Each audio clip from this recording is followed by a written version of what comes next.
Pues reiterando la cordial bienvenida a todos los presentes, vamos a comenzar con nuestras reuniones programadas para el día de hoy. Y para comenzar con la primera reunión, os invitamos a todos los presentes a poder cantar una canción de alabanza a Jehová. En esta ocasión será la canción número 133, cuyo tema es Sirvamos a Jehová en nuestra juventud, basada en el texto de Eclesiastés 12:1. Canción 133.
Ahora nos dirigimos.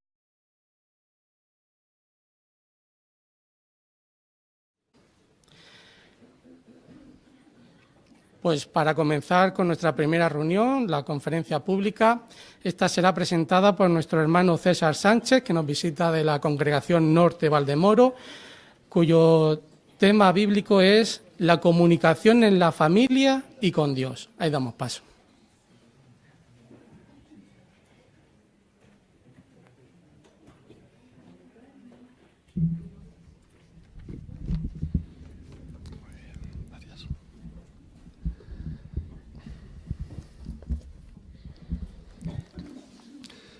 El diseño que el Creador nos ha forjado a cada uno de nosotros es un diseño muy hermoso porque tiene que ver con la capacidad de comunicarnos. Y claro está, si queremos comunicarnos, vamos a hacer esfuerzos por ello mismo, por comunicarnos. De hecho, la ingeniosidad del ser humano ha llevado a desarrollar algunas prácticas y algunos instrumentos y algunos métodos precisamente de comunicarse, ¿no? Ahí están las nuevas tecnologías, que hasta podemos tener una conversación tranquilamente con cualquier persona de cualquier parte del mundo. Lo triste es que en el mundo en que vivimos, esto mismo no ha ayudado a tener una buena comunicación en la familia. Y sí, decimos triste porque podrán tener los mejores adelantos de tecnología de telecomunicación en las casas, pero tristemente lo que no hace es ayudar a las personas a comunicarse entre sí. Claro, si entendemos lo que es el término comunicación, quizá esto a las familias cristianas nos ayude a evitar esos peligros. Un manual que muy bien conocemos la mayoría seguramente, que se lleva como título Cómo lograr éxito en la vida de familia, decía así una acertada explicación de lo que es la comunicación. Dice así: son los pensamientos, las ideas y los sentimientos que se transmiten de una mente a otra. Y es lógico.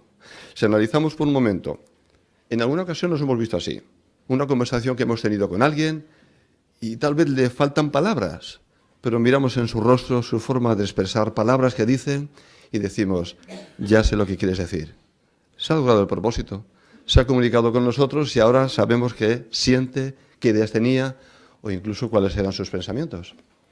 Pues bien, con razón dice el diccionario que es la correspondencia entre personas, porque la comunicación es muy necesaria entre las personas. Aunque es verdad que los animales tienen su propia comunicación, pero no se parece en nada, evidentemente, a la que tenemos las personas humanas. De ahí la importancia de comunicarnos en la familia, una vez que entendemos lo que es comunicación. Por ilustrarlo más vívidamente, en las familias cristianas, ¿en qué familia no existe el amor? Pues el amor es el motor, digámoslo así, que mueve a las familias. Pues el corazón es como el motor, ¿verdad que sí?, de las familias. La circulación de la sangre es la comunicación que mantiene vivo ese motor. Por lo tanto, si estamos hablando de la importancia de la comunicación, queremos reforzar ese corazón, ese amor que hay en la familia, a través de la buena circulación que es la comunicación. ¿Cómo podemos llevarlo a cabo en las familias? La Biblia nos responde a este respecto. Si vamos a 1 Corintios capítulo 14, versículo 9, 1 Corintios 14, 9, allí nos dice cómo tenemos que comunicarnos. Capítulo 14, versículo 9. Dice allí: asimismo ustedes también, a menos que por la lengua profieran habla fácil de entender, ¿cómo se sabrá lo que se está hablando? En efecto, estarán hablando al aire. Así el habla fácil de entender, eso suaviza o allana mucho más el terreno de las comunicaciones. Y si estamos hablando de comunicaciones que tienen que ver con la familia, ¿quién mejor que los padres que tengan que tomar esa misma iniciativa para comunicarse con los hijos? A fin de cuentas, somos los primeros que hemos formado la familia, ¿verdad? Lo que esperamos que venga después son los hijos.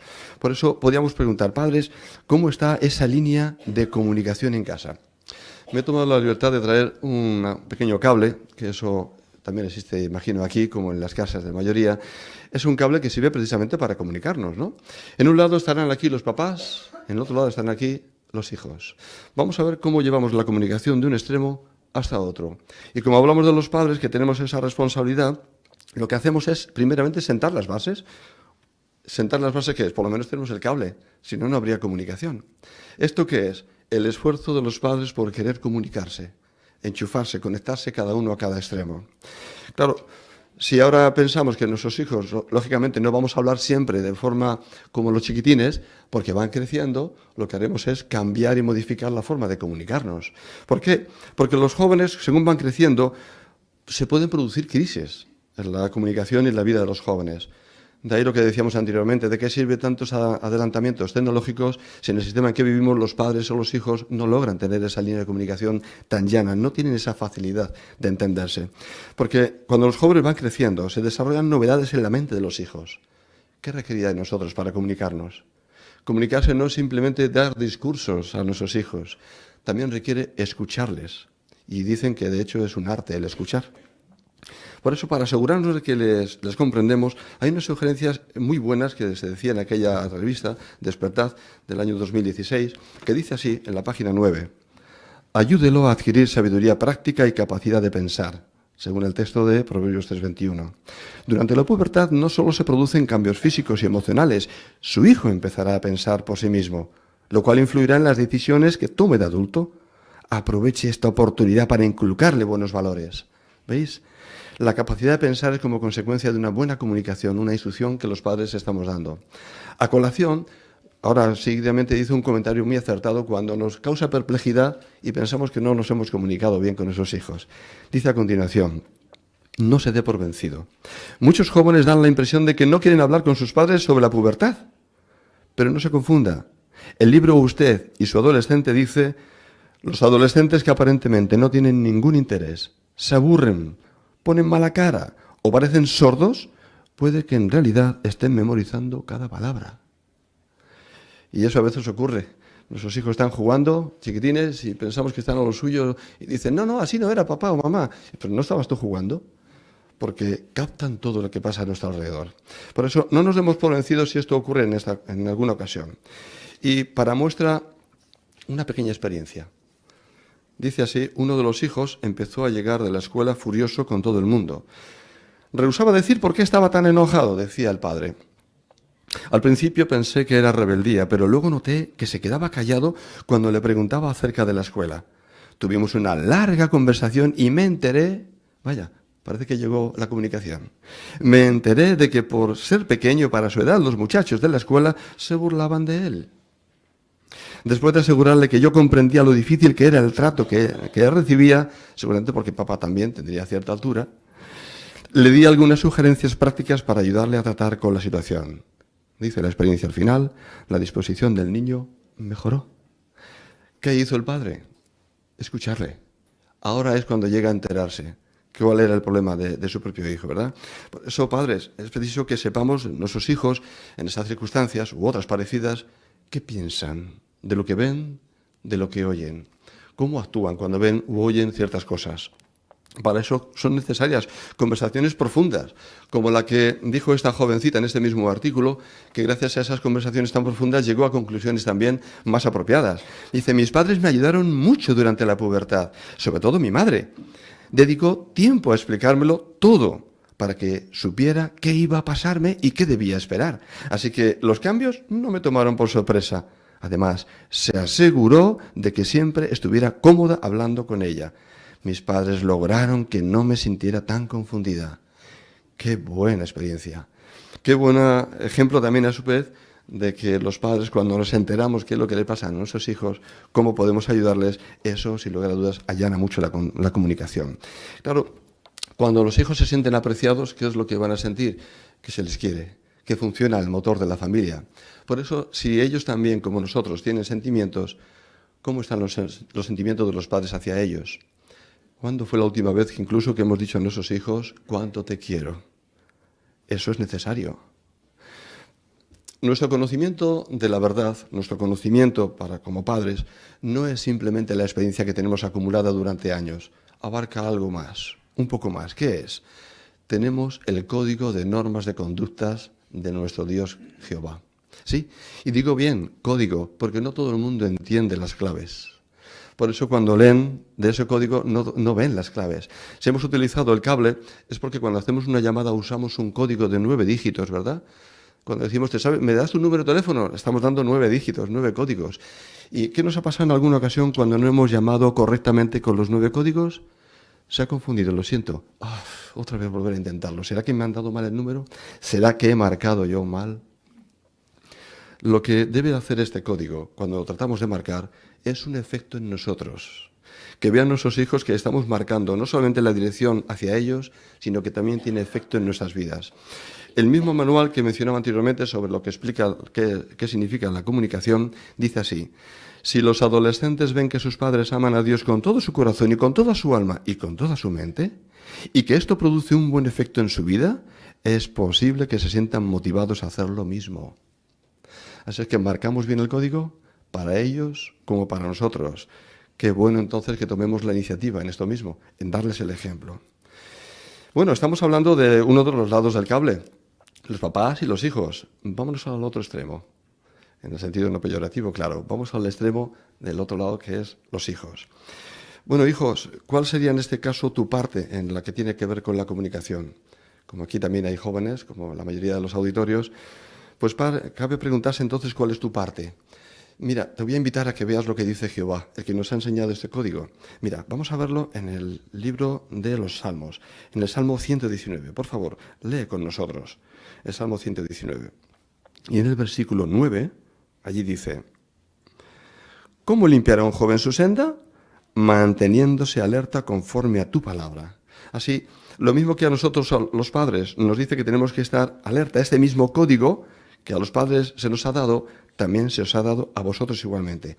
¿Qué te dice este código? Vamos a leerlo en otra referencia de la Biblia. Y en este caso vamos a leer una carta que seguro conoces tú muy bien, la carta de Efesios, el capítulo 6. ¿Te recuerdas en alguna ocasión que papá o mamá te lo han citado, este texto?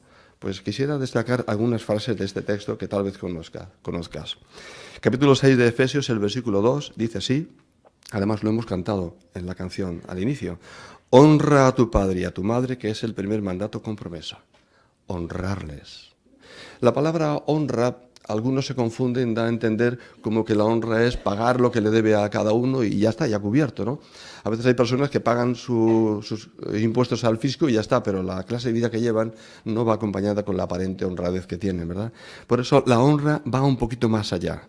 La honra, dice un diccionario, que es respetar a una persona, enaltecerla, premiar su mérito. Digámoslo así, poner a papá y a mamá en un pedestal. ¿No es cierto que muchas veces de chiquitinos, muchas veces hemos dicho nosotros, yo quiero ser de mayor como mi papá o como mi mamá? Ya estamos honrándoles. Pero cuando tenemos cierta edad, seguimos con ese mismo pensar, especialmente si tal vez no es tu padre biológico, es tu padrastro o tu madrastra. ¿Cambia aquí la cosa? En absoluto. Ocupa el mismo papel. La Biblia no dice que Pablo aconsejara a Timoteo que su padre, aunque no era testigo, no era cristiano su padre, no tuviera que mostrarle ningún respeto, en absoluto. Por eso, cuando uno honra a su padre, uno tiene en cuenta su papel en la comunicación.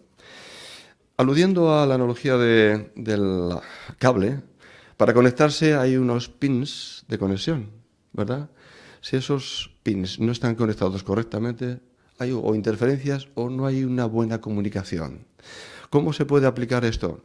Estos pines podríamos decir que son el respeto, el amor, la honradez. Si están enchufados estos correctamente, seguro que tu comunicación va a fluir perfectamente con tus papás. Vas a disfrutar de ellos, ¿verdad que sí?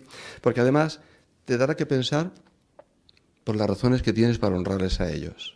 ¿Qué es lo que han hecho por ti? Además de darte la vida, que no es algo que tú o yo mereciéramos, ni mucho menos, nos la han dado sin merecerlo. Y nos han cuidado. A las 3 de la mañana, ¿quién estaba a tu lado cuando te dolía aquella vez la tripita o la cabeza? No estaba ni tu mejor maestro que te animaba a ser el mejor deportista, ni tu mejor compañero. Estaba papá y mamá, allí, a los pies o a la cabecera de tu cama. Por eso, ¿qué se espera de tu parte? Que pongas lo que puedas en el sentido de la comunicación, que es lo que estamos hablando. Los jóvenes del mundo lo que hacen es pegar un tijeretazo a la comunicación. Si pudieran ellos, cortaban, así, del cuajo. Pero claro, lo hacen de otra manera más disimulada, más solapada. Por ejemplo, cuando creen saberlo todo, por aquello que manejan las tecnologías mejor que los mayores, y es cierto, pero no manejan las experiencias que tienen los mayores, ni mucho menos. Piensan que los mayores son anticuados y por lo tanto no merecen tanta consideración. Tú reconoces que tus padres no solamente son mayores, sino que tienen más experiencia que tú. Tú reconoces incluso que tienen más sabiduría, incluso aunque creas que ya eres mayor, que tienes cierta edad y con eso ya puede ser suficiente. Si no hay comunicación honrada y franca entre tú y tus padres, podrías llegar a convertirte como un extraño en casa, como aquel que nada más entra, pregunta qué hay de cenar y se encierra en la habitación para ponerse con las telecomunicaciones. Dice la Biblia en este caso, en el Proverbios, os invito a leer conmigo, el capítulo 23 y versículo 22, lo que se espera en este caso, joven, que tú puedas hacer también en tu parte de comunicación. Dice, si estamos hablando de que la comunicación no es unidireccional solamente, es bidireccional, va y vuelve, tanto hablamos como escuchamos. Pues mira lo que te dice aquí, hijo. Dice así, el versículo 22. Del capítulo 23 de Proverbios. Escucha a tu padre que causó tu nacimiento y no desprecies a tu madre simplemente porque ha envejecido. Es triste ver cómo algunos jóvenes hoy día están maltratando a sus padres, hasta incluso han llegado hasta matarlos, como hemos visto tristemente en las noticias, simplemente porque no se salen con la suya. ¿Qué más puedes hacer para demostrar que les honras? Algo que no hacen estos jóvenes. Pues mira, colabora con ellos, facilítales la labor de ser padres, facilítales la labor incluso en tu casa. Si creen en ti esta actitud servicial, seguro luego cuando vienes a la congregación van a ver los demás que tú también estás recibiendo el efecto que tiene ese código de normas de conducta en tu vida como lo tienen tus padres. Ni el tamaño de tu cuerpo ni el que seas varón te autoriza a abandonar la ley de tu madre. Decíamos antes, aunque creas que ya eres mayor y ya lo sabes todo, ni siquiera hay una caducidad para la ley de la madre o la ley del padre. Te resultará incluso más difícil cuidar de tus padres algún día porque eso te hará ser persona madura, evidentemente. Porque como hijos adultos, ahora reconocemos lo que ellos han hecho. Ahora nuestra madurez física, mental y emocional nos lleva a tener las cosas bien claras. Y ahora deducimos, madre mía, lo que mi padre y mi madre hizo por mí. ¿Recuerdo aquella experiencia? Eso es lo que te enseña a apreciar. Y por eso te sientes impulsado a honrarles, a ponerles en ese pedestal. ¿Hay algunas maneras en las cuales tú puedes hacerlo? Sí, si tal vez tienes recursos y puedes apoyarles, porque en algunos casos la pensión no llega del todo, ¿por qué no? Tienes tal vez la posibilidad de hacer una adoración en familia con tus padres, por ejemplo, si te has emancipado. Quizás ya es la primera parte que hemos hablado en la conferencia. Eres padre, tienes tu familia, pero tus padres no viven muy lejos. ¿Podrías invitarles de vez en cuando a que formen parte de la adoración en familia? Que vuestros hijos incluso vean el respeto que tenéis a vuestros padres. Y en lo emocional. Lo emocional no solamente hay que esperar que los padres sean los que tengan la iniciativa para decir cuánto te quiero, hijo mío. Nosotros, también como hijos, tendríamos que tener la misma obligación emocional de comunicarnos con ellos y expresarles ese sentimiento de una mente a otra, de un corazón a otro, cuánto queremos a nuestros padres. Bueno, el tiempo pasa y eso no lo podemos evitar, y sobre todo en este tiempo, y allá que los hijos ya se han ido de casa y bueno, pues ahora se quedan el matrimonio solo. Bueno, pues ahora al dejar a los padres solos, lo que se ocurre normalmente es que dicen que se llama eso del nido vacío, síndrome de nido vacío. ¿Por qué se llama esto nido vacío? Porque parece que no hay otra cosa que hacer, nada más que mirarse uno al otro. ¿Se dará todo por sentado entre vosotros ahora? Es preciso estar preparado, porque son de esos días de los de no sabes por qué, te da por mirarte al espejo, y en los varones nos miramos un poquito que la frente está más despejada, que ciertas señales se van marcando en la cara, y ahora resulta que el cuello... Sí, uno está envejeciendo, es inexorable en este sistema de cosas. Sabemos que es la parte más cruel de este sistema de cosas, ¿verdad? No obstante, si uno no está preparado, le pueden venir las desavenencias. Puede surgir incluso situaciones que peligran la relación, como por ejemplo el desasosiego. ¿Qué es el desasosiego? El ese de, tengo que hacer algo, pero no contigo. Y lo llaman a eso la realización. Porque como rechazan la parte de la vida que les corresponde, como es el envejecimiento, tienen que realizarse. ¿Y qué llaman realizarse? Que ahora no necesitan al cónyuge que prometieron con él muchos votos. Ahora quieren realizarse para sí mismos, para atender su egocentrismo. Y lo justifican quizás a veces con aventuras amorosas, porque justifican que su cónyuge no le entiende. Bueno, ¿quién es el que en este caso no entienda las cosas? He sacado este cable antes blanco, pero es que ahora, con el paso del tiempo, parece que el cable se ha ennegrecido tristemente. Porque la relación parece que se ha llegado a enturbiar. Y esto es lo que tristemente ocurre, que una de las partes se ha quedado sola en la comunicación. Ya no hay enganche. Por eso, como algunos lo que les parece lógico es la realización, abandonan aquello que dijeron en su día, sus votos. O como dicen en algunas zonas rurales, contigo pan y cebolla, ¿verdad?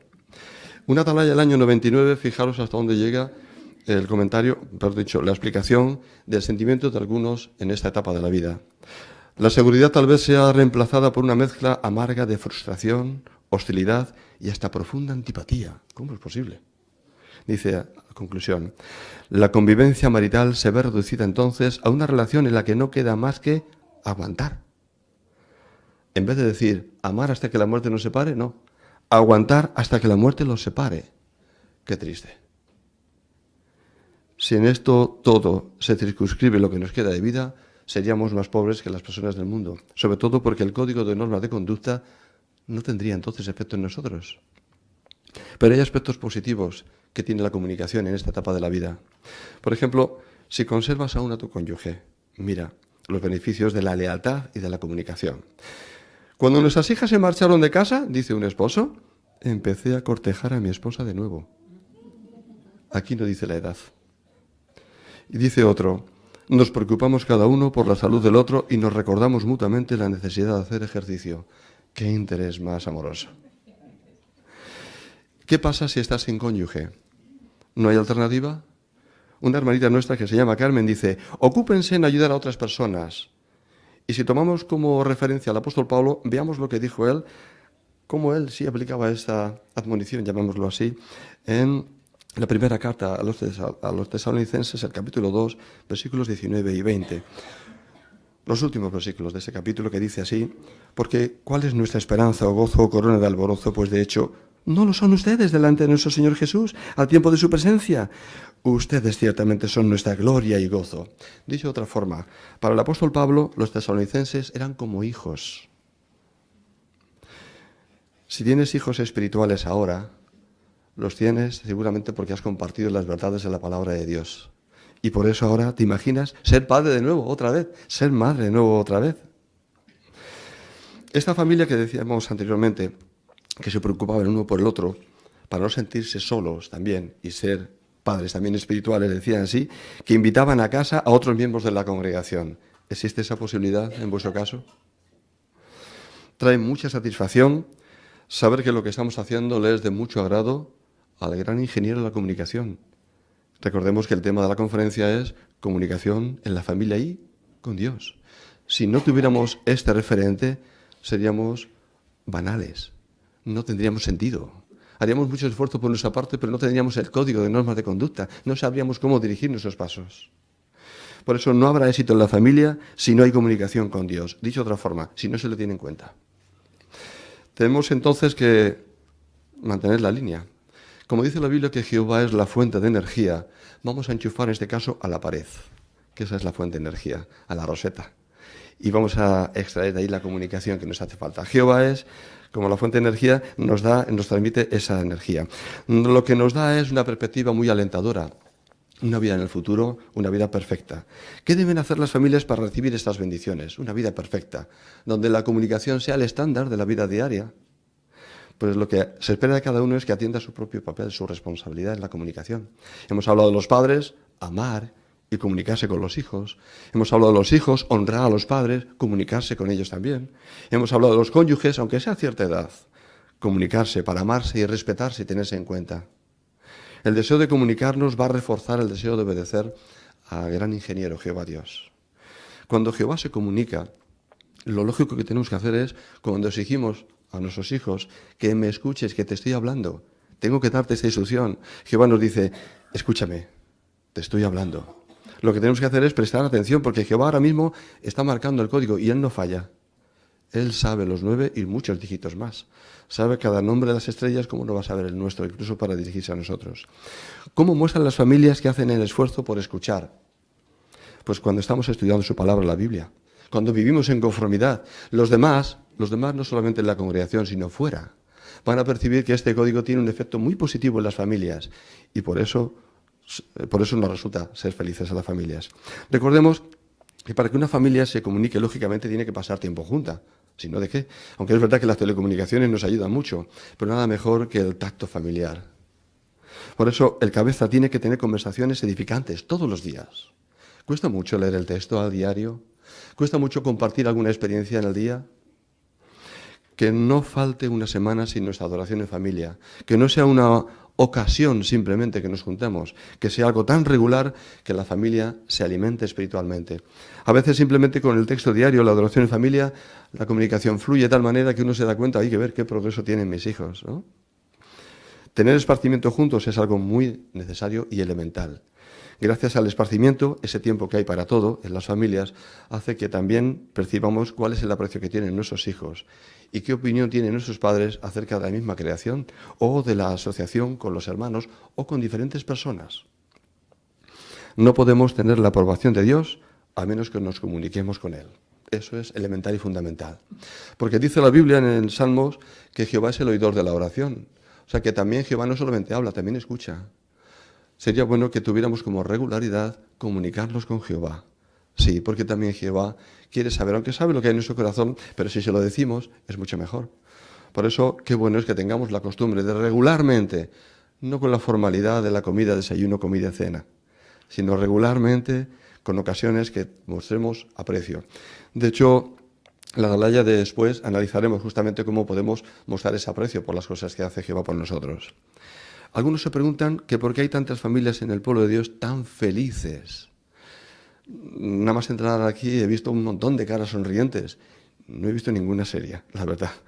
Y eso es un placer, porque eso denota que hay algo que está funcionando en nosotros. Y es que es un secreto que no todo el mundo sabe. Es la comunicación. Eso es lo que trae buenas relaciones a las familias. Porque la tenemos entre nosotros y también con Dios. Por eso nos sentimos así. Si cada miembro de la familia que lo entiende y se esfuerza por mantenerla, sin duda que va a disfrutar de esas bendiciones. Por cierto, ¿cómo está la línea en casa? Si está estropeada, hay que llamar a los técnicos, ¿eh? ¿Se nos ha estropeado recientemente? Pues llamamos a la compañía telefónica y allá que va el técnico. En la congregación también tenemos técnicos. No necesariamente de las tecnologías. Técnicos que saben manejar exactamente dónde está el código apropiado para que nos ayuden a descifrar cuál es la necesidad que tenemos. ¿Por qué no acudir a estos técnicos? No tengamos reparos en ello, porque están ahí y son designados por Jehová, porque de hecho Jehová los ha capacitado para eso mismo, como técnicos. Reflexionemos sobre esto. Todos queremos tener éxito en nuestras familias, ¿verdad? ¿Verdad? Por eso es necesario que todos nos impliquemos en ello, ¿verdad? Tenemos que ser buenos comunicadores. Recordemos lo que es el significado de la comunicación, que los pensamientos, las ideas y los sentimientos sean pasables o transferidos de una mente a otra, de forma que con la tranquilidad con que tenemos la confianza a quien tenemos delante, también sabemos lo que piensa, lo que siente y sus ideas. Seguro que cuando tenemos esa comunicación, ahora podemos decir, ya sé lo que dices, ya te entiendo. Y cuando estamos hablando de que Jehová cuando habla, también decimos lo mismo, ya sé lo que quiere decir Jehová. Por tanto, hermanos, seguro que podemos lograr mucho éxito en nuestras familias ahora y en el futuro, claro que sí. Claro, lo que hace falta es que nos comuniquemos con el gran ingeniero de la comunicación, que es Jehová Dios, además de la familia, sin perderlo de vista.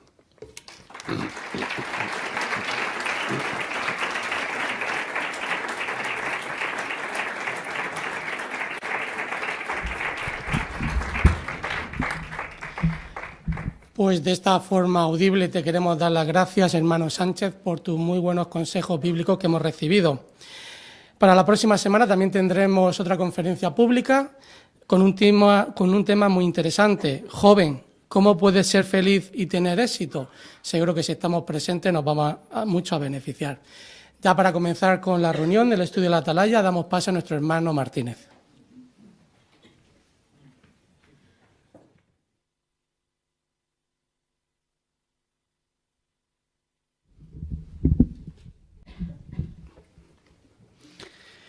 Bienvenidos a la segunda parte de nuestra reunión del fin de semana. Después de un buen discurso que nos viene muy bien a todos, la vida de familia, vamos a abordar nuestro estudio de la Biblia con la ayuda de la Atalaya.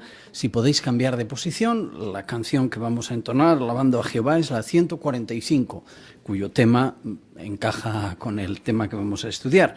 Dios prometió un paraíso, basada en Lucas 23:43, canción 145.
Nos situamos y comenzamos un nuevo ejemplar de la Atalaya de estudio, diciembre 2018, primer artículo. Tema del mismo, nos vemos en el paraíso. Texto temático, el de la canción que acabamos de cantar, Lucas 23, 43. Estarás conmigo en el paraíso. El avance del artículo es clave leerlo antes de empezar, porque nos dice por dónde va este. Vemos ahí en el avance que el cuerpo gobernante pone: los cristianos verdaderos deseamos de todo corazón vivir en el paraíso. Pues claro, este artículo dice, analiza las razones que ofrece la Biblia para que tengamos esta esperanza, 1, y 2, cómo debemos entender la promesa que Jesús le hizo al malhechor sobre el paraíso. Así, esos son los dos pilares del artículo, y vamos a analizar las ideas que recogen las tres preguntas. La primera, las promesas de Dios a Abraham fortalecen nuestra idea del paraíso, las profecías de Isaías y las palabras de Jesús al malhechor, que vamos a desgranar y ver lo que realmente Jesús quiso decir. Pues por ahí va el artículo. Un artículo no tendría mucho chiste si no hubiese comentarios, así que contamos con vuestros comentarios. Como se ha indicado muchas veces, la pauta en los comentarios es la misma que en los puntos de la lectura, en las perlas. 30 segundos, si es posible. Y primero la idea central y después comentarios que amplían la idea central. Y cuanto más podamos comentar, tanto mejor. Si fuese posible todos, magnífico. El hermano Pedro Luis Rodríguez es nuestro lector y leemos con gusto con él los dos primeros párrafos. Fue un momento muy emotivo. La asamblea de Seúl, Corea, acababa de terminar y muchos hermanos coreanos rodearon a los representantes de otros países que salían del estadio. Mientras se despedían agitando las manos, se decían a unos a otros: «¡Nos vemos en el paraíso!». ¿A qué se referían? Hoy día, la palabra paraíso puede traer a la mente de las personas imágenes diferentes. Algunos dicen que es una fantasía. Otros piensan en cualquier lugar hermoso, agradable y placentero, como una pradera cubierta de preciosas flores silvestres.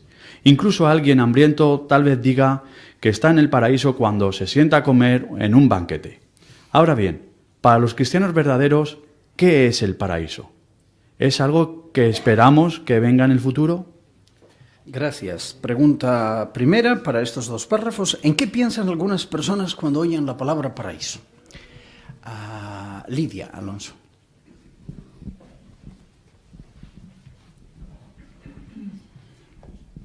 Pues la palabra paraíso puede ser diferentes situaciones. Por ejemplo, algunos dicen que es una fantasía, otras personas piensan que es un sitio pues hermoso, agradable, donde se puede estar. Entonces hay diferentes posiciones. Es verdad, muy bien. Hermano González, Antonio. Y tenemos una buena experiencia aquí en la introducción de nuestros hermanos en la asamblea de Seúl, pues cuando acababan de terminar esta asamblea, pues se regocijaron mucho y entre ellos pues hubo una despedida, levantaron las manos y dijeron: «No volveremos a ver». ¿Dónde? En el paraíso. Es verdad. Estaban convencidos, ¿verdad? Hermano Delfín Pérez. Sí, el paraíso para muchos es diferente. Algunos dicen que incluso, por ejemplo, si tienen hambre o están hambrientos, si están en una mesa donde hay mucho que comer o un gran banquete, pues digan: esto es el paraíso. Es verdad, ya lo creo. Diferentes ideas. Para muchos, hablar por hablar, ¿verdad? Una ilusión, un cuento. Avanzamos. Veamos dónde en la Biblia aparece este concepto. El 3, por favor. La Biblia habla tanto de un paraíso pasado como de uno futuro. De hecho, el concepto de un paraíso aparece en la Biblia, en la palabra de Dios, desde el mismo principio.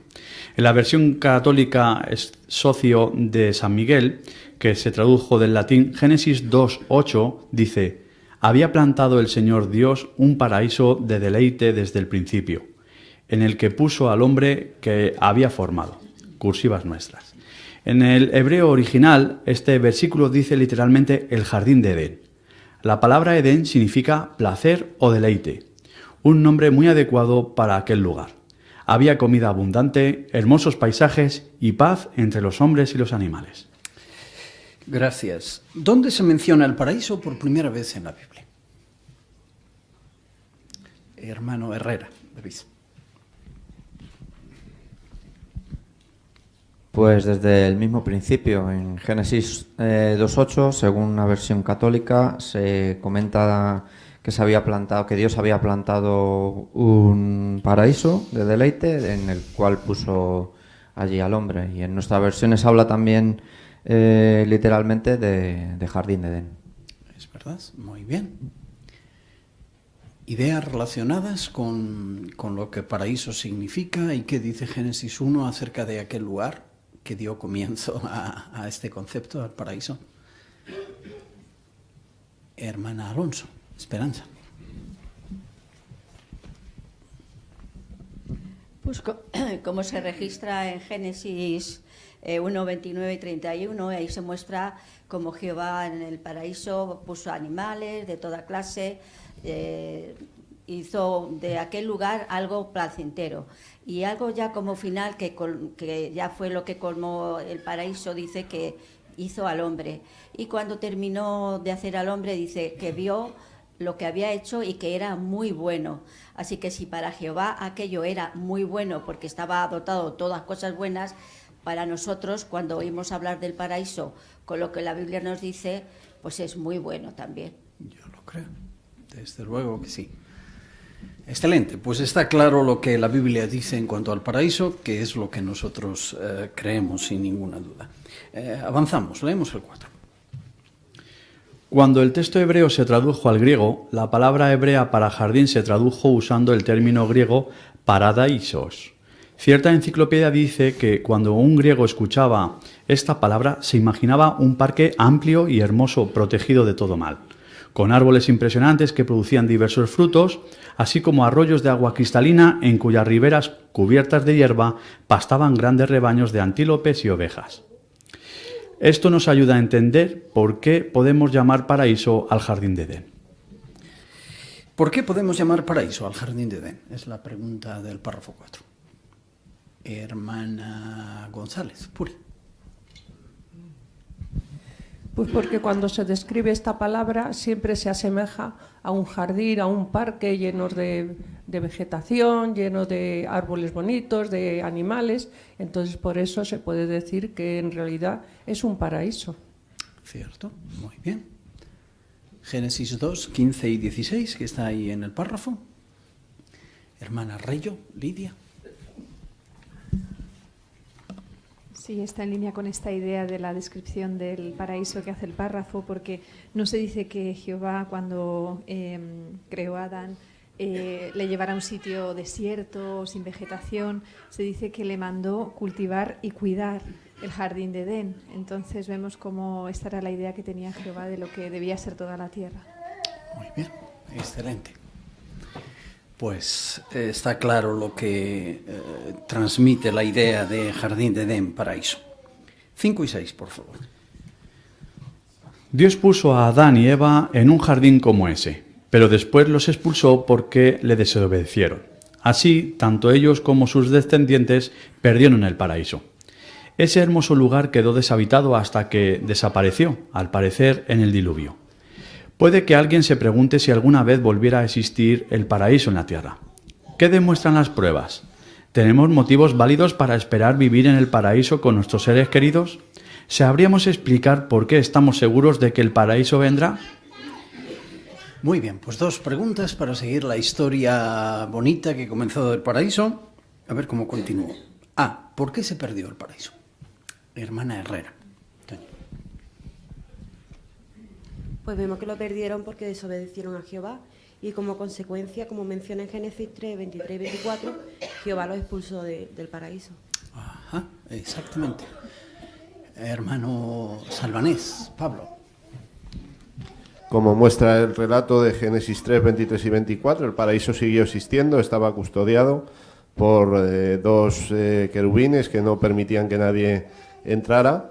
Sin embargo, pues seguramente durante el diluvio pues desapareció. Es verdad, muy bien. No sabemos cuántos querubines eran, ¿verdad? Posiblemente eran 2. Algunos que estuvieron 1600 años en su asignación, casi nada, cuidando aquel lugar hasta que desapareció. Parte B. ¿Qué pregunta puede que se haga alguien después de lo que hemos comentado? ¿Se perdió el paraíso? Qué pena, qué triste. Hermana Conde, Paloma.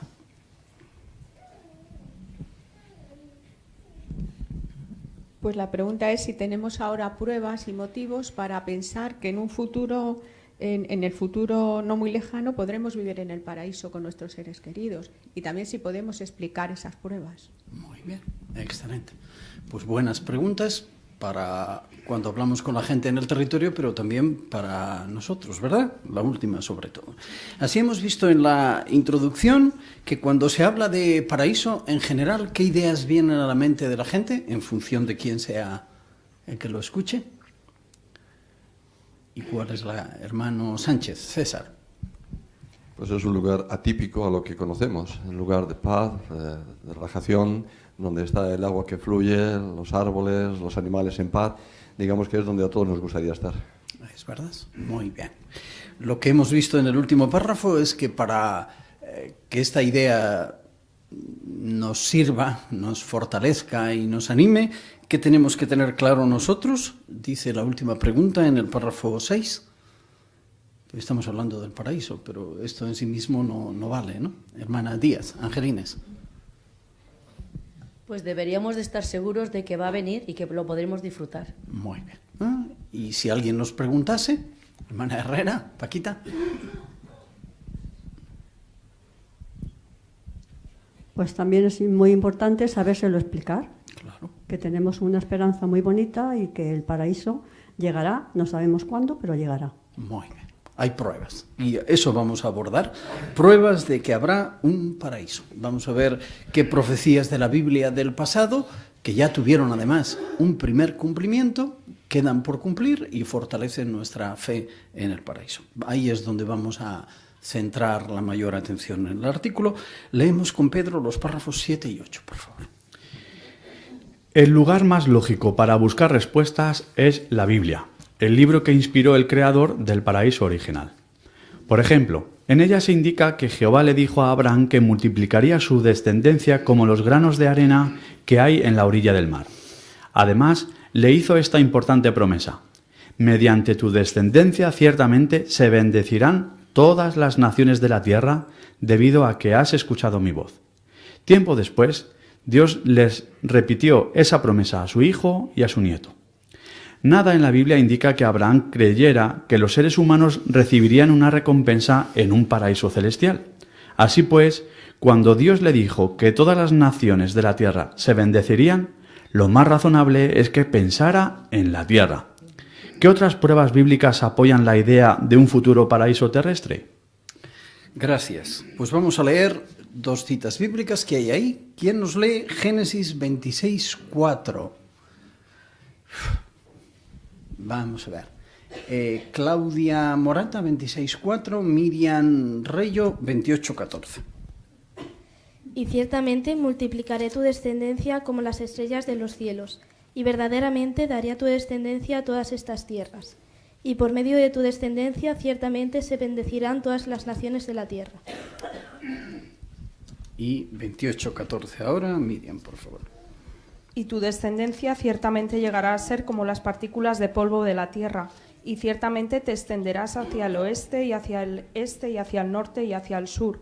Y por medio de ti y por medio de tu descendencia todas las familias del suelo ciertamente se bendecirán. Gracias. Pues incluiréis ideas de estos versículos para apoyar la pregunta. ¿Qué le prometió Jehová a Abraham? Hermano Sergio. Ramón.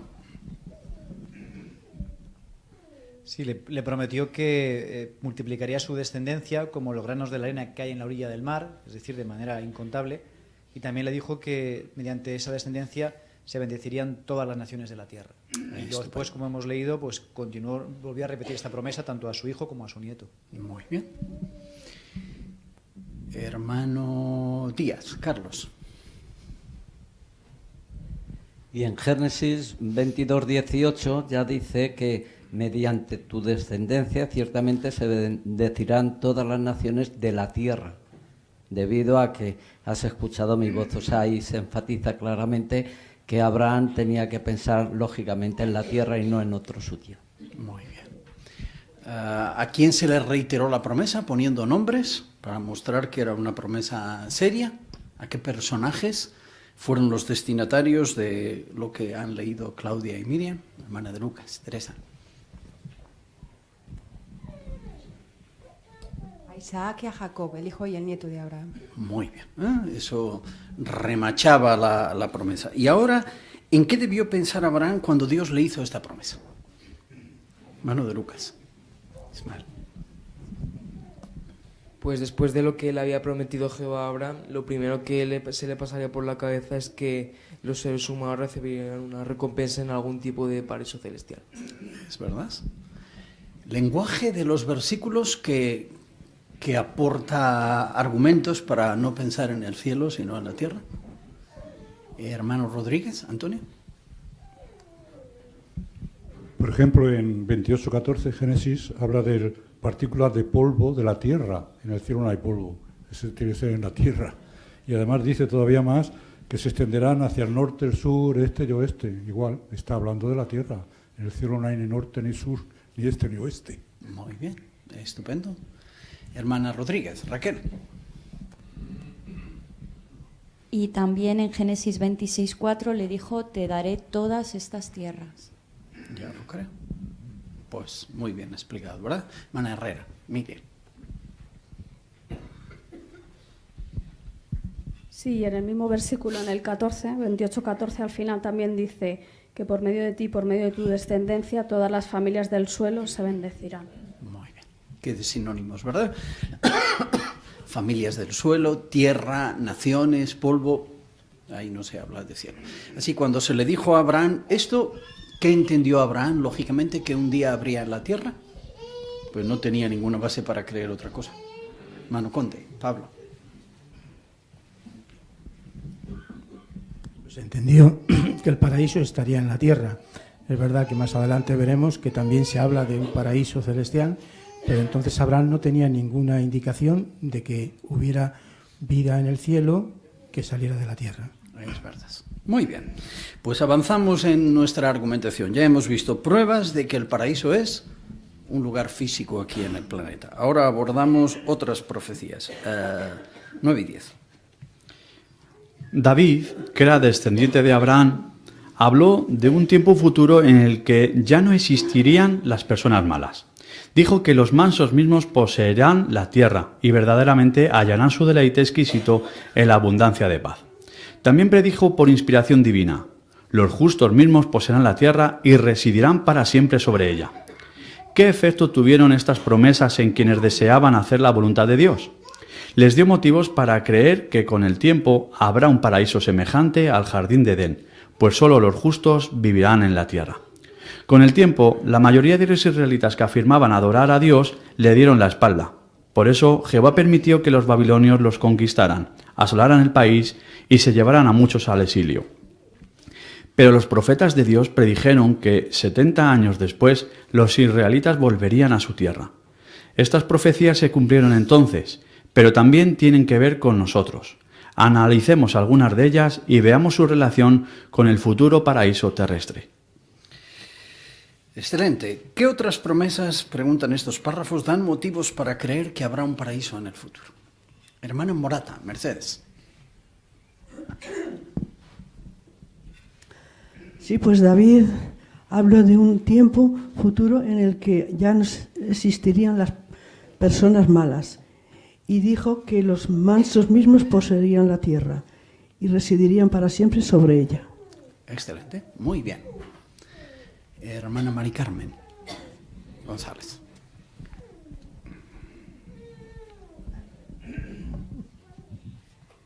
Así que los israelitas esperaban que vivir en un paraíso, pero es verdad que muchos le dieron la espalda a Jehová y entonces los babilonios se los llevaron a su tierra. Pero Jehová no falla en sus promesas y mediante los profetas dijo que después de 70 años volverían otra vez a su tierra. Así que todas estas promesas nos dan una garantía de un paraíso terrestre. Es verdad, muy bien. Hermano de Lucas, Enrique. La promesa que en la misma dirección es: los justos mismos poseerán la tierra y residirán para siempre sobre ella. Así esta expresión de los justos pues les dio motivos a muchos para pensar que en un futuro pues nuevamente estos justos podrían vivir en un lugar semejante a lo que fue el Jardín de Edén aquí en la tierra. Perfecto, muy bien. Bueno, Reyo, Sergio. Y además, según 2 Samuel 23:2, el Espíritu de Jehová era lo que hablaba por David. Así que esto refuerza más la confianza de todos los que han escuchado esas promesas en que de verdad se cumplirán, porque era Jehová quien hablaba. Estupendo, muy bien. No era el punto de vista personal de David al respecto. Y hablando un poquito más de las profecías que vamos a comentar a continuación, el pueblo de Israel tenía una relación preciosa con Jehová, eran imperfectos, es verdad, pero eran su pueblo y estaban en una condición paradisíaca en sentido espiritual. ¿Pero qué ocurrió? Vamos a entrar luego en esas profecías para ver un primer cumplimiento y un cumplimiento futuro. Hermana Martínez, Fanny. Pues que una y otra vez se rebelaron contra Jehová, de manera que Jehová pues permitió, como ya se apuntaba antes, que en el año 607 los caldeos desolaran Jerusalén, pero eso no hizo que las promesas de Jehová se quedaran en el olvido, sino que después de esos 70 años, en 539, pudieron salir libres cuando Babilonia fue destruida, y entonces pudieron volver de nuevo a reedificar su hogar. Y luego veremos qué profecías se cumplieron de la restauración. Muy bien. Volvieron al paraíso, en algún sentido, ¿verdad? Después de esos 70 años. Muy bien, pues hemos analizado ideas muy interesantes. Si alguien nos preguntase ahora qué pruebas tenemos de que habrá un paraíso, ¿alguna cita bíblica que podríamos aportar para indicar a la persona que sí, que la Biblia dice que va a haber un paraíso aquí en la tierra? Hermana Rodríguez, Juli. Pues la cita que hemos hecho del Salmo 37, 10 y 11 y el 29, donde habla en futuro. Y entonces, si habla de en futuro, es lógico que aunque, como hemos visto, o vamos a ver, tuvo un primer cumplimiento, esto también nos afecta a nosotros. Desde luego. Argumento sencillo pero poderoso. Vamos a empezar a analizar las 3 profecías que componen el núcleo de nuestro estudio. Y Pedro, si es tan amable, nos lee la profecía y el párrafo. Isaías 11, 6 al 9. Y el lobo realmente morará por un tiempo con el cordero, y el leopardo mismo se echará con el cabrito, y el becerro y el leoncillo crinado y el animal bien alimentado todos juntos, y un simple muchachito será guía sobre ellos. Y la vaca y la osa mismas pacerán, sus crías se echarán juntas, y hasta el león comerá paja justamente como el toro. Y el niño de pecho ciertamente jugará sobre el agujero de la cobra, y sobre la abertura para la luz de una culebra venenosa realmente pondrá su propia mano un niño destetado.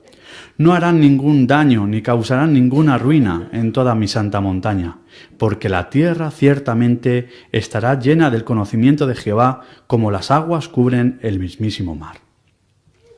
El párrafo dice: Dios predijo mediante Isaías que habría paz en la tierra, a la que regresarían los israelitas, y que éstos no tendrían que temer ataques de animales ni de personas violentas. Tanto niños como mayores estarían a salvo. ¿Verdad que eso nos hace pensar en las condiciones de vida del Jardín de Edén? Esa parte de la profecía se cumplió en aquella época, pero la profecía también aseguraba que la tierra, es decir, toda la tierra, no solo la nación de Israel, estaría llena del conocimiento de Jehová como las aguas cubren el mismísimo mar. ¿Cuándo se cumplirían esas palabras? Muchas gracias. Pues, ¿qué cumplimiento tuvo Isaías 11:6 al 9 en el post-exilio, después de que los israelitas regresaron? Hermana Rubio, Sonia.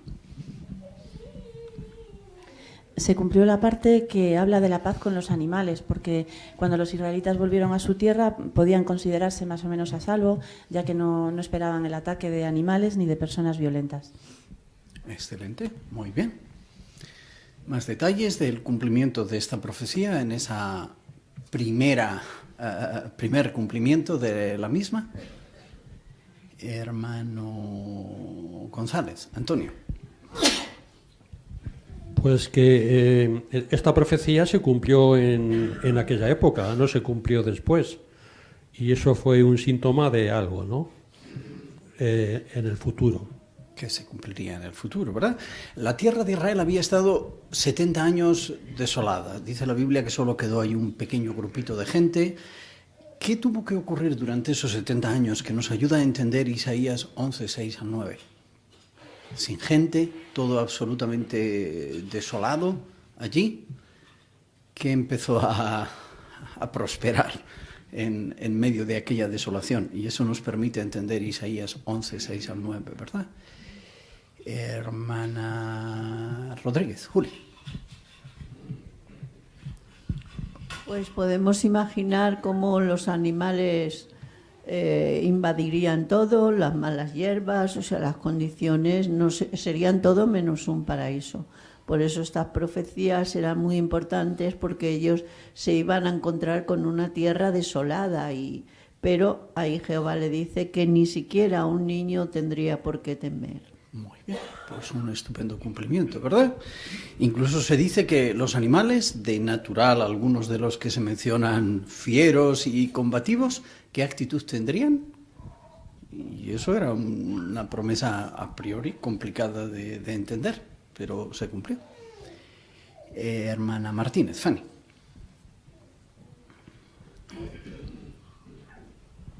Pues animales que normalmente se matarían unos a otros, ¿no? El león mataría al cordero o a otros, pues dice que estarían conviviendo en paz, y hasta habla de que comerían en vez de carne paja, ¿no? Así que algo inédito podría ocurrir para que hubiera paz entre animales que normalmente se temerían unos a otros. Muy bien. Bueno, Conde, Pablo.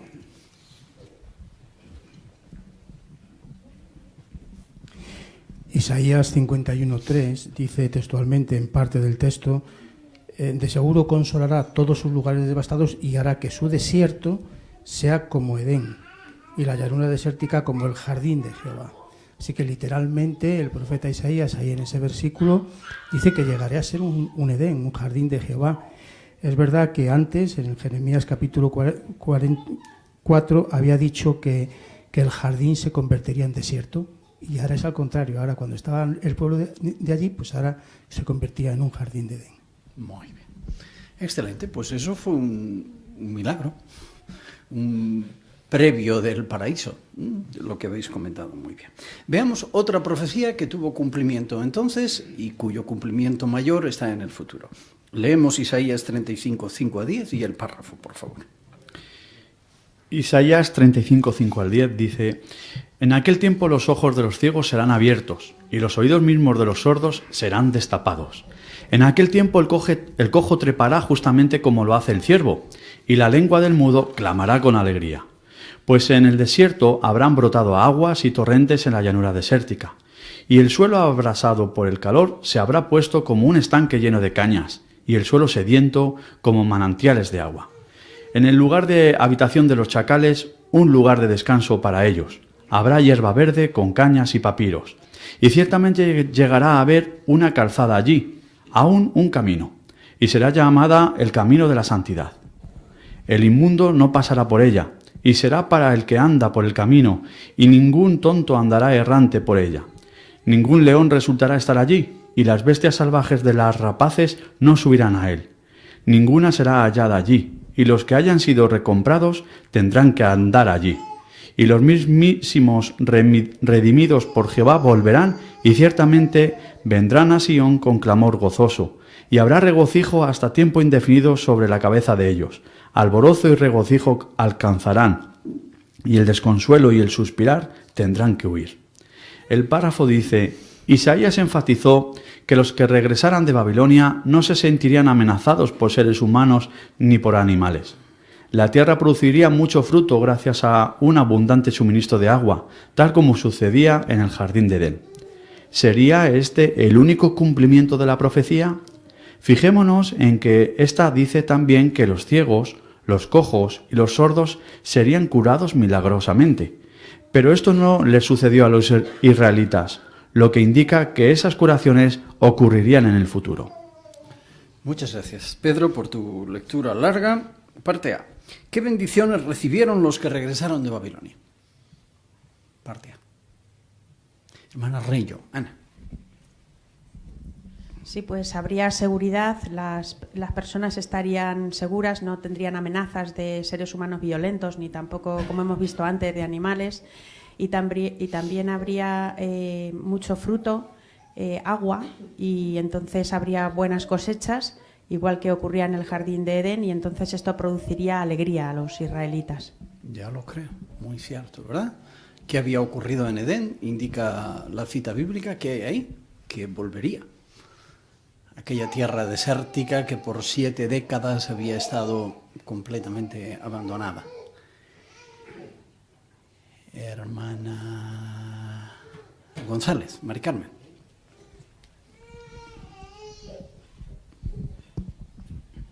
En Génesis 2 vemos que había un río con 4 cabeceras, significaba que había muchísima agua. Entonces lo mismo ocurrió después que regresaron de Babilonia, aunque era un desierto, al final también Jehová hizo que hubiera abundante agua para que pudiera haber abundantes cosechas y un hermoso paraíso en aquel momento. Ya lo creo, excelente. Pero la parte B dice, ¿qué indica que Isaías 35, 5 al 10 tiene un cumplimiento futuro?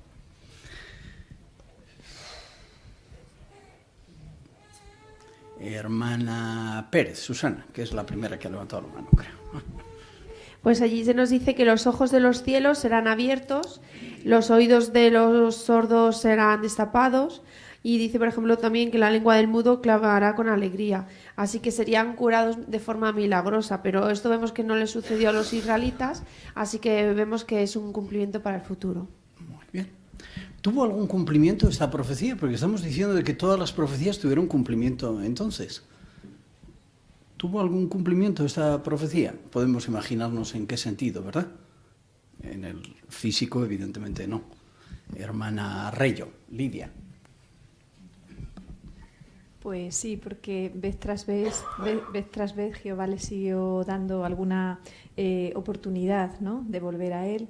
Y sabemos que con el tiempo también Dios escogió un pueblo en sentido espiritual para él que recibió todo, o sea, que se empezó a beneficiar otra vez de una buena relación con Jehová, o sea, que espiritualmente dejaron muchas personas de estar ciegas y sordas.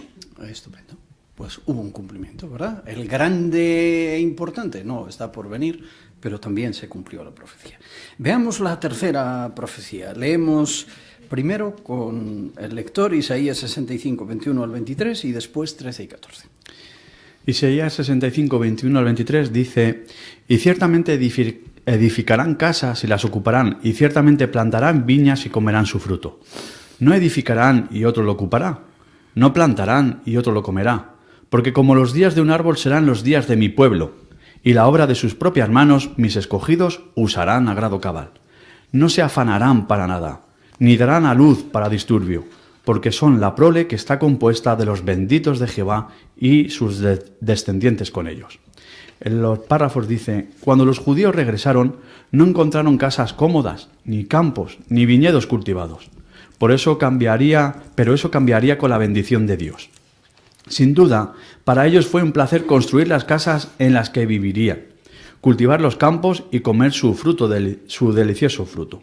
Notemos que, según esta profecía, nuestros días serán como los días de un árbol. Algunos árboles viven miles de años. Los hombres necesitaríamos una salud extraordinaria para vivir tanto tiempo. Una vida tan larga en las condiciones predichas por Isaías podría parecer un sueño, pero no lo es. Esta profecía se cumplirá. Gracias. Una pregunta doble aquí. ¿Cómo vieron cumplirse Isaías 65, 21 al 23 los israelitas que volvieron de Babilonia? Pero ¿qué parte de esa profecía queda por cumplirse? Hermano Morata, José Ramón. Bueno, cuando regresaron de Babilonia, regresaron a una ciudad que había sido desolada, los campos arrasados. Así tuvieron que cultivar de nuevo esos campos y comer de su fruto, con lo cual se beneficiaron de ello, y construir casas, lo cual fue un deleite. De hecho, algunos tenían casas forradas de madera, como recordamos que decía la Biblia. Entonces ahí empezaron a cumplirse parte de esa profecía. Muy bien, excelente. Hermano Fonseca, Fernando. y se puede decir que notaron que ahí tenía la bendición de Jehová, porque todo su esfuerzo daba su fruto, no como en este sistema que uno se esfuerza muchas veces y todo es en vano, que no da mucho fruto. Eso es. Pero ¿qué parte de la profecía queda por contestar? ¿Queda por cumplirse todavía? Hermano Rodríguez, Pedro. Pues es muy interesante la comparación que hace el profeta Isaías, porque compara a los siervos de Jehová con la duración que tendría o tienen los árboles. Y bueno, pues hay algunos de ellos que tienen miles de años. Así que, por lo tanto, aparte de la promesa que íbamos a durar muchos años, también nos iba a dar esa salud que tienen estos buenos árboles a cada siervo fiel de Jehová. Y esto es lo que se cumplirá en un futuro, cosa que no se cumplió en el pasado. Vamos a la ilustración del comienzo que se nos pide, que incide en esta idea que Pedro estaba comentando. ¿Qué vemos en esta ilustración? Tenemos aquí expertos y expertas en ilustraciones. ¿Quién se anima a contarnos lo que se transmite aquí? Al hilo de la vuelta del exilio y al regreso a la tierra de Israel.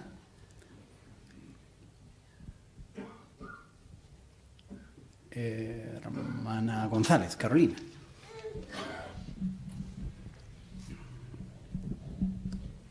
Pues sí, vemos que hay un grupo de personas, entre ellos algunos niños, que están viajando en los medios de transporte que había aquel entonces, que pueden ser camellos o burros, y vemos que algunos también son de mucha edad, y sin embargo vemos que están con una sonrisa, no tienen miedo, no van con espadas. Quizás el trayecto pueda resultar muy largo, pero ellos no tienen ese miedo, ¿no? Porque Jehová lo había prometido, lo que demuestra que también se cumplió esa parte de la profecía. Muy bien. Hermano Sánchez, César. Y ya parece que se están aproximando a la tierra donde ellos estaban anteriormente, porque se ve frondoso, verde, agua. Es decir, ya no está como un yermo desolado, sino parece que es el lugar donde ellos anhelaban estar de nuevo como lo tenían antes. Muy bien. ¿Y se compara la vida de que se disfrutará en el paraíso con qué? Que es una comparación muy, muy interesante. ¿Con qué? Se compara la larga vida que, si Jehová lo permite, podremos tener. Hermana Conde, Paloma.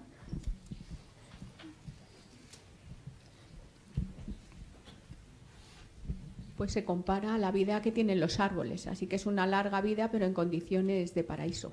Muy bien. ¿Viven mucho los árboles realmente? ¿Hay algún dato que avale esto? 90 años, 150, para que sea más que los humanos. Hermana de Lucas, Teresa. Más o menos, ¿eh? Sin tener mucho conocimiento en botánica, pero bueno, sabemos que árboles como la secuoya o los olivos son milenarios. Perfecto, muy bien. 3.200 años. Se habla de las secuoyas y lo que ha dicho Teresa. El olivo puede vivir 1.000 años. Hermano Morata, más expertos en botánica. Actualmente tienen datado un árbol en Estados Unidos de la familia de los pinos que tiene 5.062 años. Vaya, esto va subiendo, ¿eh? Estupendo. 5.062. Toma. ¿Es el máximo? Juli, ¿tú sabes de otro con más años o no? Sí. Seguramente es el que llaman Matusalén, ¿no? Seguramente, sí. Muy bien. Así que muchos años. Pues con esa idea Jehová daba a entender una vida de duración indefinida. Leemos y comentamos el 15, por favor. Pensemos en cómo todas estas promesas indican que en el futuro habrá un paraíso. Dios bendecirá a personas de toda la tierra. Nadie sufrirá ataques de animales o personas violentas. Los ciegos, los sordos y los cojos serán curados. La gente construirá sus propias casas y cultivará alimentos ricos y saludables. Las personas vivirán más años que los árboles. Así es. En la Biblia encontramos pruebas de que ese es el futuro que nos espera. Ahora bien, ¿qué responderíamos si alguien nos dijera que estamos yendo más allá de lo que realmente dicen esas profecías? ¿Por qué podemos creer que habrá un paraíso en la tierra? El hombre más importante de la historia nos da una poderosa razón. ¿Cuáles son algunas promesas que encontramos en el libro de Isaías? Una especie de resumen de lo que hemos analizado. Hermana Reyo, Victoria. Pues que en el futuro habrá un paraíso, que Dios bendecirá a personas de toda la tierra y que nadie sufrirá ataques de animales o personas violentas. Los ciegos, los sordos y los cojos también serán curados y la gente hará sus propias casas, cultivará sus alimentos y entonces las personas vivirán muchos más años que los árboles. Vaya, muy bien, pues eso es todo lo que hemos comentado que dice Isaías. Hemos visto sólidas pruebas de que habrá un paraíso. Estaremos en el paraíso, unas palabras que dijo el Hijo de Dios cuando estuvo aquí en la tierra que vamos a desgranar. Leemos con Pedro 16 y 17. Jesús fue condenado a morir en un madero a pesar de ser inocente. A cada lado tenía un malhechor judío. Uno de ellos, que reconocía que Jesús era rey, le hizo esta petición antes de morir: «Acuérdate de mí cuando entres en tu reino». La respuesta de Jesús, que se encuentra en Lucas 23:43, tiene que ver con el futuro de todos nosotros. Hay opiniones diferentes sobre cómo debe puntuarse ese versículo. Algunos biblistas modernos ponen una coma o 2 puntos antes de la palabra hoy, de modo que el texto dice así: «En verdad te digo, hoy conmigo estarás en el paraíso». Pero, ¿fue eso lo que quiso decir Jesús? En muchos idiomas modernos se emplean los signos de puntuación para aclarar el significado de las oraciones. Sin embargo, en los manuscritos griegos más antiguos no encontramos puntuación en todos los casos. Por eso hay dudas sobre qué quiso decir Jesús. ¿En verdad te digo, hoy conmigo estarás en el paraíso? ¿O en verdad te digo, hoy conmigo estarás en el paraíso? Los traductores lo escriben de una u otra manera según lo que creen que quiso decir Jesús. Y así lo encontramos en diferentes versiones de la Biblia. Gracias. ¿En qué ocasión habló Jesús del paraíso? Hermana Smith, Estrella. Jesús, antes de que fue condenado a morir, pues uno de los malhechores dice que le dice que acuérdate de mí, dice a Jesús, pero la respuesta de Jesús, que está en la Lucas 23:43, dice que verdaderamente te digo, hoy estarás conmigo en el paraíso. Excelente. Esto es lo que Jesús dijo, el marco, ¿verdad? Muy bien explicado. Pero ahora, ¿cómo se entienden esas palabras, dado que en los manuscritos griegos más antiguos no hay puntuación y por tanto se pudieran entender de 2 maneras? ¿Quién nos comenta la duda que surge? Hermana González, Carolina, una experta. Pues sí, dependiendo de donde uno haga la pausa, pues se puede entender como que le estaba diciendo que ese mismo día estaría en el paraíso, o se puede entender como que le estaba diciendo hoy, ese día, que estaría con él en el paraíso. Muy bien. Excelente, pues esa es la duda. Vamos a meditar también en qué bien nos viene la traducción del Nuevo Mundo, el que haya sido hecha por cristianos ungidos, o dirigida al menos por ellos, que tienen un excelente conocimiento de la palabra de Dios, permite en estas ocasiones el saber dónde hay que poner los 2 puntos. ¿Qué dice la entera palabra de Dios? Eso es lo que vamos a ver ahora. Razonemos sobre esto en los párrafos 18 y 19. No obstante, recordemos 2 cosas que Jesús les había dicho antes a sus seguidores. El Hijo del Hombre estará en el corazón de la tierra 3 días y 3 noches.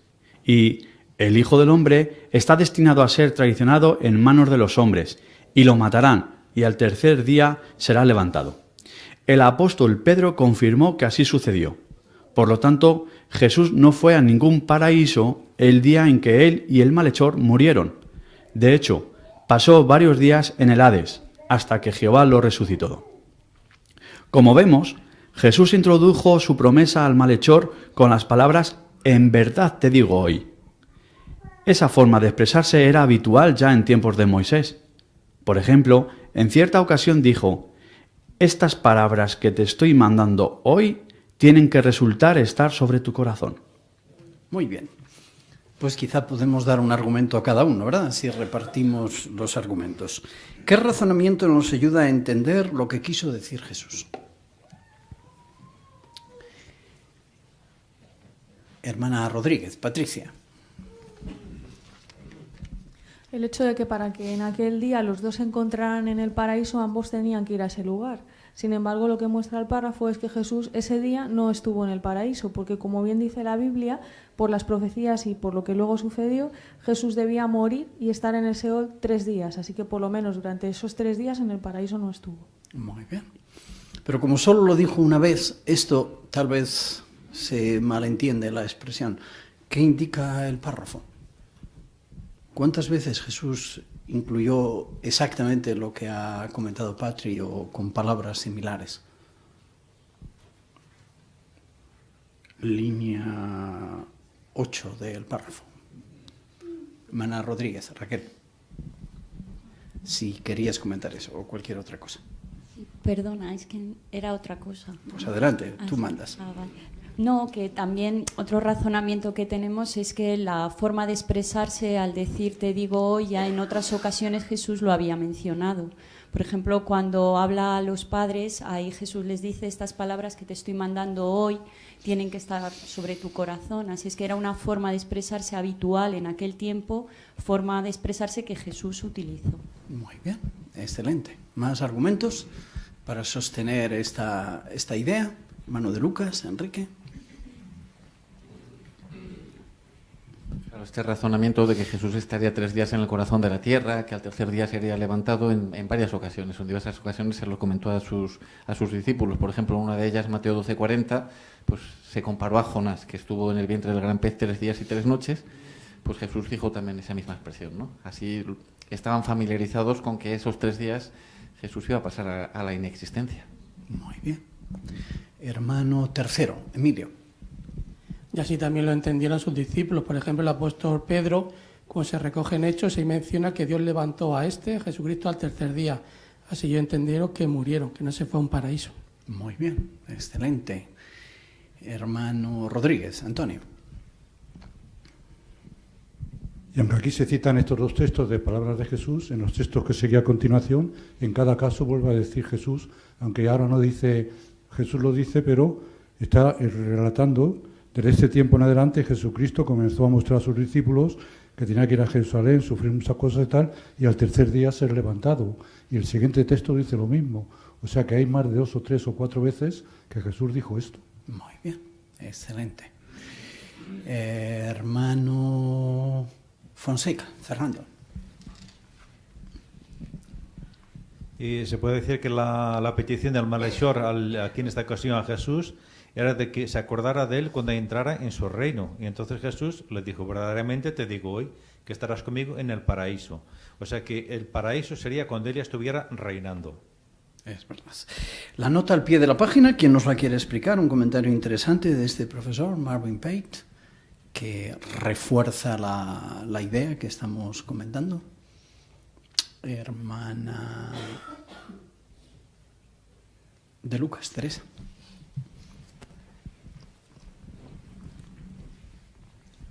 Sí, que aunque tradicionalmente se ha entendido que la palabra hoy es una referencia a un periodo de 24 horas, pero esta idea choca o entra en conflicto con lo que enseña la Biblia, como acabamos de ver en muchos lugares, de que Jesús tras morir descendió al Hades y luego ascendió a los cielos. Estupendo. Leemos el párrafo 20, por favor. Un traductor bíblico de Oriente Medio explicó sobre la respuesta de Jesús. En este texto, el énfasis está en la palabra hoy, y debe decir, en verdad te digo hoy, estarás conmigo en el paraíso. La promesa se hizo ese día, y se cumpliría con posterioridad. Esta es una característica de la forma de hablar oriental, que implica que la promesa se hizo cierto día, y se cumpliría sin ninguna duda. En línea con esta explicación, una versión siríaca del siglo V traduce así la respuesta de Jesús. De cierto te digo hoy que conmigo tú estarás en el jardín de Edén. Sin duda, esta promesa nos anima a todos. 20. ¿Qué comentario apoya nuestra forma de entender las palabras de Jesús?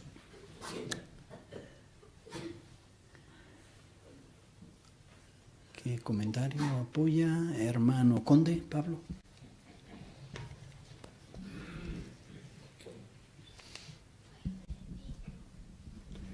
Perdón,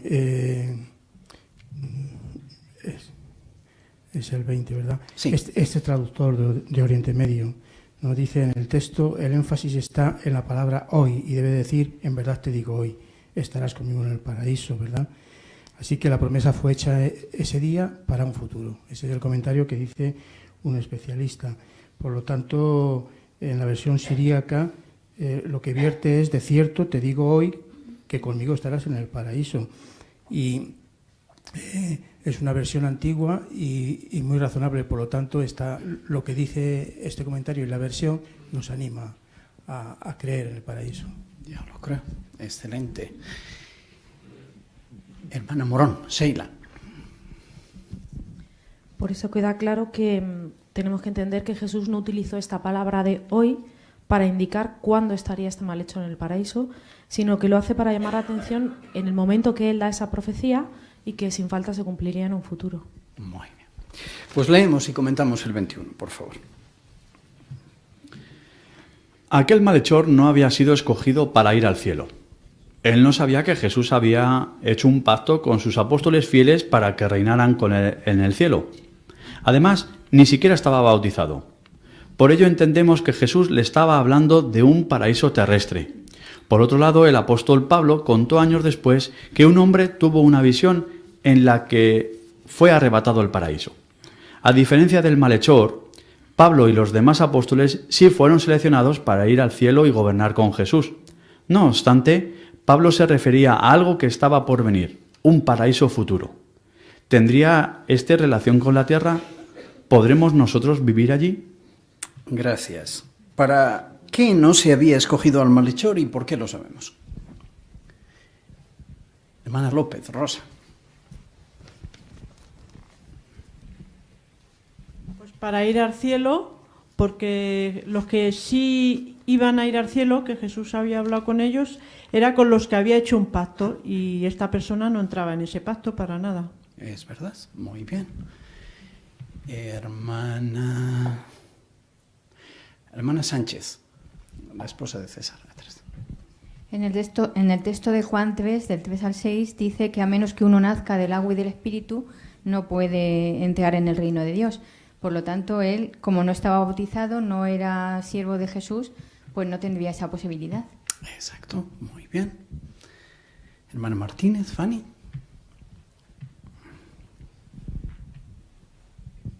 También tenía que ser ungido por Espíritu Santo para poder ir al cielo y hasta Pentecostés no fue el ungimiento celestial.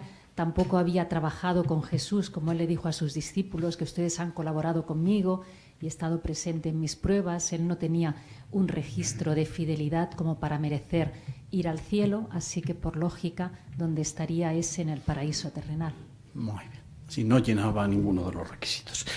Se nos habla de que Pablo sí vio un paraíso y se alude a una nota al pie de la página. El apóstol Pablo, según a los Corintios 12, 1 al 4, habló de alguien que era el mismo. ¿Qué tuvo? ¿Qué visión tuvo el apóstol Pablo?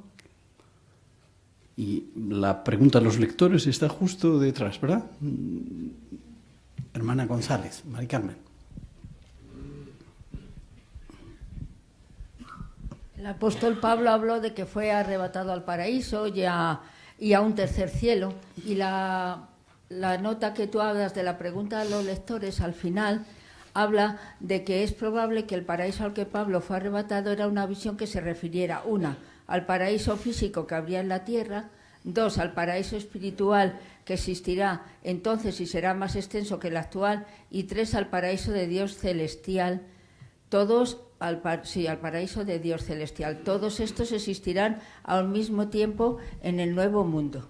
Muy bien. Mano Ramón, Sergio. El caso es que esta visión que tuvo el apóstol Pablo la tuvo años después de que Jesús le dijera esto al malhechor, y en esta visión el paraíso todavía era algo de a futuro, con lo cual queda claro que el paraíso estaba por venir. Perfecto. Muy bien. Pues recordemos que este es un ajuste en nuestro entendimiento de 2 Corintios 12, el que explicó la hermana y que aparece en la atalaya. Pues hemos visto en este subtítulo, estaremos en el paraíso y lo que eso significa en palabras de Jesús. ¿Qué podemos esperar? Es el siguiente subtítulo. Recordemos que David predijo que llegará el día en que los justos mismos poseerán la tierra. Se refería al tiempo en que los habitantes de la tierra obedecerían las normas justas de Dios. Isaías 65:22 dice: «Como los días de un árbol serán los días de mi pueblo».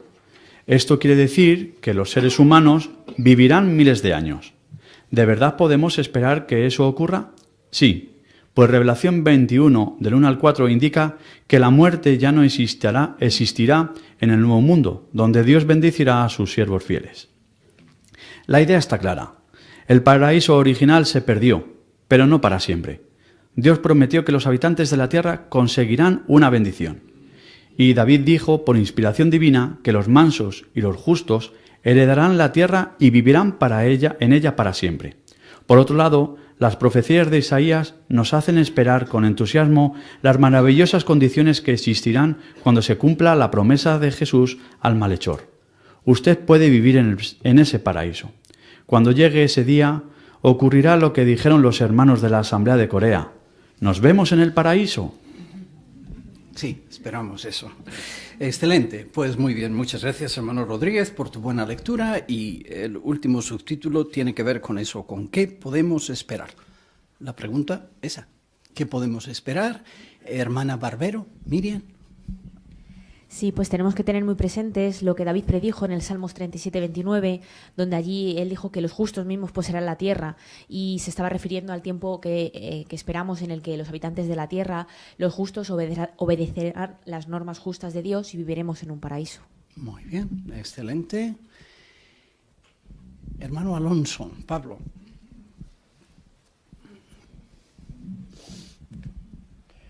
Según el apóstol Pedro, en su segunda carta, capítulo 3, versículo 13, menciona que es algo en el futuro. O sea, es algo porque menciona que habrá esas condiciones, se las disfrutarán en la tierra. O sea, pero no está diciendo se están disfrutando. O sea, quiere decirse que podemos esperar que ese paraíso que se nos promete en la Biblia se cumplirá y tenemos que esforzarnos por poder beneficiarnos de él. Estupendo. Hermano Montemayor, Ernesto. También en Isaías 65:22, hablando acerca del futuro, dice que como los días de un árbol serán los días de mi pueblo, los seres humanos viviremos miles de años. Excelente. Muy bien. Pues, hermano Conde, tenía un comentario. Y es verdad que el paraíso original, el primero que puso Jehová, se perdió, pero como dice muy bien el Atalaya, no para siempre. Hemos visto pruebas que son muy significativas. Jehová habló de una promesa, David de los justos poseerán la tierra y las profecías de Isaías hablan de cómo será este paraíso. Por lo tanto, tenemos una seguridad muy grande de que Jehová nos va a dar las peticiones del corazón. Ya lo creo. Excelente. Solo un momento, porque omití hablar de la ilustración que había que comentar un poco antes. ¿Qué vemos ahí en esta ilustración tan poderosa? Hermana Martínez, Fanny. Pues nos imaginamos que es la conversación que están teniendo Jesús con el malhechor, en la que él le dice: acuérdate de mí cuando entres en tu reino, y que Jesús le hizo esa bonita promesa de que estaría con él en el paraíso. Muy bien. Y Jesús está en sus últimos momentos, podría haber dicho, estoy a otra cosa yo ahora, pero no, le contestó, ¿verdad? Estarás en el paraíso cuando yo sea rey algún día en el futuro. 3 preguntas tenemos que hacer, que son, la primera, ¿por qué nos hacen pensar las promesas de Dios a Abraham en que vendrá un paraíso? Lo hemos analizado en la primera parte del artículo. ¿Qué promesas a Abraham transmiten la idea de un paraíso y un paraíso en el cielo? No veo la cara, pero tiene que ser Juan Carlos, ¿verdad? Sí, rey yo. Sí, la promesa que le hizo que mediante su descendencia se bendecirían todas las naciones de la tierra debido a que había escuchado su voz. Así que lo más razonable es pensar que ese paraíso será aquí en la tierra. Ya lo creo. Muy bien. 2. ¿Qué profecías de Isaías sugieren que habrá un paraíso en la tierra? Hemos analizado 3 profecías, ¿verdad? De 3 capítulos diferentes. Hermana Rodríguez, Patricia. Pues por ejemplo la de Isaías 11, 6 al 9, donde Jehová le promete a su pueblo que volvería a su tierra.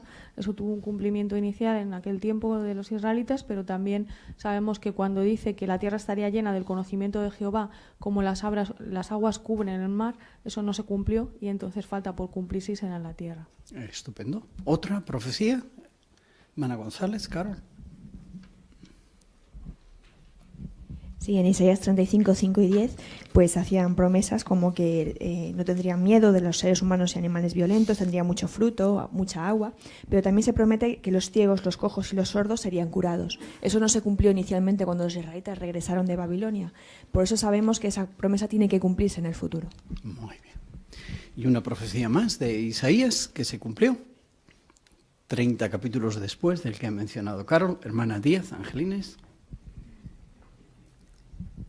Pues cuando llegaron otra vez a su tierra, estaba todo destruido, tuvieron que hacer casas, sembrar, cultivar, y en el paraíso pues nos tocará hacer eso. Tendremos nuestras casas, no construiremos para otros, sino que serán nuestras propias casas y comeremos de nuestros propios frutos. Muy bien. Y la tercera pregunta, ¿qué indica que Jesús y el malhechor que murió a su lado no fueron al paraíso el mismo día en que murieron? ¿Algún argumento? Hemos analizado muchos, pero alguno que os ha llamado la atención. Hermana Rubio, Sonia. Jesús mismo dijo en varias ocasiones que él murió y al tercer día iba a ser levantado y que esos 3 días los pasó en el corazón de la tierra, no estuvo en ningún paraíso. Y luego, posteriormente, Pedro también confirmó que fue levantado al tercer día, no fue a ningún paraíso. Estupendo. Y no son los únicos. Muchas gracias por vuestros comentarios. Como reflexión final, pues lo que hemos analizado hoy refuerza nuestra convicción de que habrá un paraíso. Buenos argumentos para nosotros y también para compartir con las personas. La esperanza del paraíso es una esperanza a la que agarrarnos cuando las cosas van mal en la vida, y a veces van mal, ¿verdad? Por salud, pérdida de seres queridos, y hemos visto que no es una esperanza sin base, sino que tiene toda base. Cuando lo pensamos bien, el paraíso tiene que venir o Jehová no es todopoderoso. Se la ha jugado el diablo, ¿verdad?